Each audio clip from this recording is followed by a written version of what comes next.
We are hearing from a mother whose daughter died after a motorcyclist lost control and crashed into a crowd of people in a parking lot.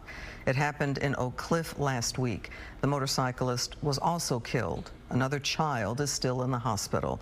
Fox Source Peyton Yeager is live tonight after speaking with the family who is now planning for a funeral for their little girl. Peyton. Clarice, this horrific crash took place outside of where a baby shower was taking place Saturday evening. Today, a long and tough day for the little girl's family. They planned her funeral and then spoke with us right after. Take a listen. She's mommy's girl.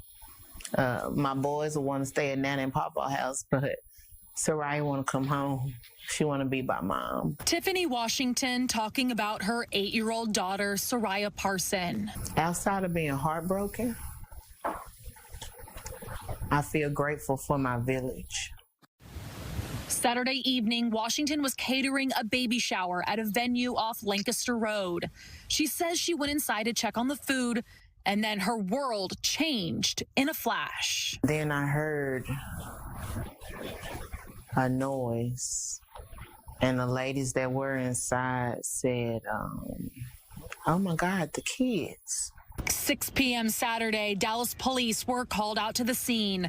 Investigators learned a motorcyclist had lost control of his bike and crashed into children. She was the perfect little girl to me. Washington tells Fox 4, Soraya, her 2-year-old son, and other children were standing on the sidewalk at the front door. Scene video shows the motorcycle lying on the sidewalk before it was towed away. Soraya was pronounced dead shortly after the crash. The motorcyclist also died, identified by the Dallas County Medical Examiner as 33-year-old Kevin Wagner.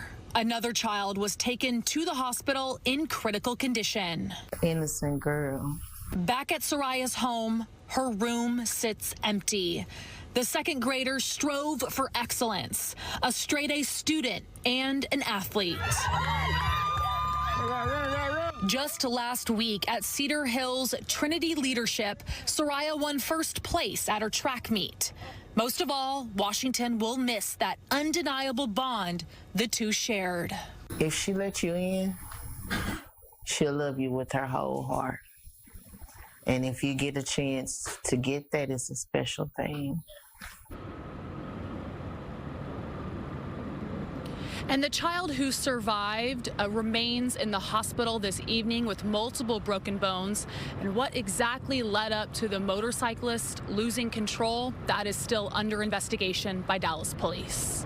Clarice? Peyton, thank you. On his first day in the Middle East, President Trump delivered a speech in Saudi Arabia suggesting his administration may be open to a new nuclear deal with Iran, something he killed during his first term in office. He also said he hoped Saudi Arabia will adopt the Abraham Accords and formally recognize Israel as a state. Earlier in the day, he received a warm greeting from the Saudi Crown Prince. The U.S.-Saudi relationship has been a bedrock of security and prosperity. Today we reaffirm this important bond, and we take the next steps to make our relationship closer, stronger, and more powerful than ever before. In a separate development, the president announced he was lifting U.S. sanctions on Syria. The White House also announced he will meet tomorrow in Saudi Arabia with Syria's new president. The possibility of President Trump accepting a luxury jetliner from the Qatari royal family is drawing criticism from both Democrats and Republicans. The controversy comes ahead of the president's planned trip to the Gulf nation this week. Fox's Connor Hansen has the details. President Trump has his eye on a palace in the sky, a $400 million luxury Boeing 747, currently belonging to the Qatari royal family, which he would use as a temporary Air Force One. The current planes are aging, and the replacements are far behind schedule. Now, I could be a stupid person to say, oh, no, we don't want a free plane. But Democrats on Capitol Hill are voicing outrage over the proposed gift. The Trojan horse was a gift. Air Force One is the Oval Office, it's the press room, it's the Situation Room, all in the air. The idea brings up a range of ethical, legal, and security concerns. Air Force One is hardened against nuclear blasts, has anti-missile protection, and air-to-air refueling capabilities. Some say combing the Qatari plane for spy technology could take years. It's a costly, illegal, corrupt boondoggle that will ultimately cost taxpayers billions of dollars. Even some Republicans say it's not a great idea. I do think the jet probably sends the wrong signal to people, and I don't like the look or appearance of it. Qatar's not, in my opinion, a great ally. I mean, they support Hamas, and so what I'm worried about is the safety of the President of the United States. President Trump will take the current Air Force One to Qatar tomorrow, but there are no plans to leave the country on the Qatari jet. In New York, Connor Hansen, Fox 4 News. Tonight, the Fort Worth School Board formally presented its new 5-year master plan that includes closing or consolidating 18 different campuses. The district says the changes would improve learning environments and help deal with declining enrollment. Comes weeks after the district received a D grade for 2023 from the Texas Education Agency. Fox 4's Amelia Jones was at tonight's meeting. She's outside now and has more on what they talked about. Amelia. Steve, no action was taken tonight, but the board was presented with recommendations to close 18 schools over the course of 5 years. Several people spoke to the board, urging them to take their community school off the list before the final decisions. Others voiced support for the plan and the impact it would have on the district's future. Fort Worth ISD is considering a plan to close 18 schools over the next 5 years, most of them elementary schools. The district is facing a $17 million budget deficit and declining enrollment. If the board approves the plan, the district could save more than $77 million. During Tuesday night's special board meeting, some parents urged the board to reconsider the list of schools up for closure before the final vote. I urge each of you to consider where else the budget can be moved to support struggling campuses and students. We have several ideas. And I urge each of you to consider not closing the A-rated school that has proven potential to change history. The current list shows closures starting at the end of this school year through 2029. 4 elementary schools have already been approved by the board to be phased out. The list was presented to the board as part of the facilities master plan, a plan that the district says will improve learning, help allocate resources, and support long-term sustainability. Some were critical of the plan. You are managing a crisis, a delayed facilities master plan, a myopic view of enrollment over academic outcomes, and this is demonstrated by the state and process used to develop the facilities master plan. Others shared their support.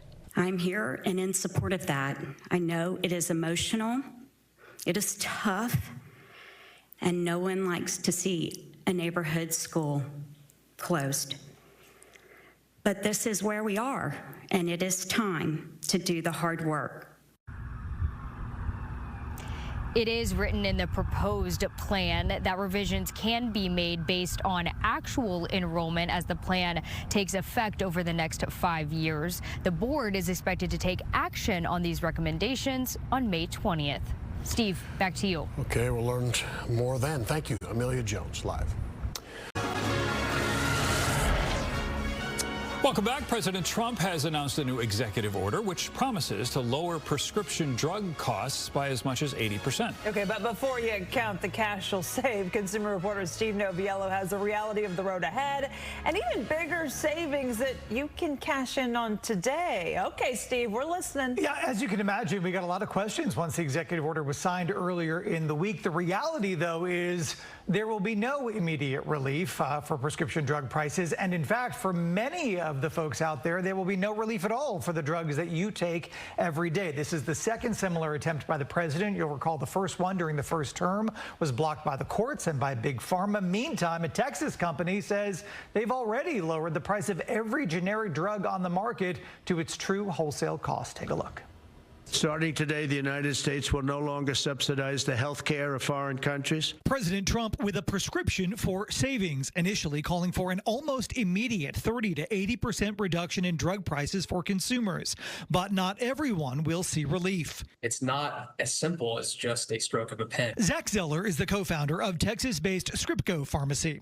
He says the president's plan will face an intense uphill battle and could take years to actually implement. That doesn't change overnight, no matter who writes what on a piece of paper, right? I think the courts will stop it, just like they did in 2020. And then the manufacturers have to agree to it, right? And that's a whole nother kicker. How do you force the manufacturer to release the drug at the lowest net cost globally to America? During his first term in office, President Trump signed a similar order to lower drug costs, which was blocked by a federal court and faced stiff opposition from drug makers who are likely to sound the alarm again. They'll say, hey, we can't innovate if we can't monetize these medications because it's extremely expensive to bring a drug to market through the FDA process. Even if Trump's new Most Favored Nation, or MFN program, survives scrutiny and legal hurdles, it will be limited to Medicare only. This is really going to revolve around branded and specialty drugs, which account for 8 to 10% of total claims, right? So 90% of the claims, 92% of the claims, this has zero impact on. The most common prescription drugs and maintenance medications you routinely fill at your local pharmacy would not be discounted at all. Discounts on drugs for which Zeller's company has already cracked the code. We're drastically cheaper because Scriptco makes no money on the medication. Our only money is made off of membership fees. So whatever we buy a drug for, we sell a drug for. So on the generic side of the equation, were impossible to beat. Pharmacies in the U.S. are already allowed to set their own prices. By working outside of the insurance ecosystem, Scriptco bypasses pricing mandates and offers every generic on the market direct to every consumer at its true wholesale cost. Metformin, penny a pill. Lisinopril, penny a pill. Your atorvastatin, 2 to 5 pennies a pill.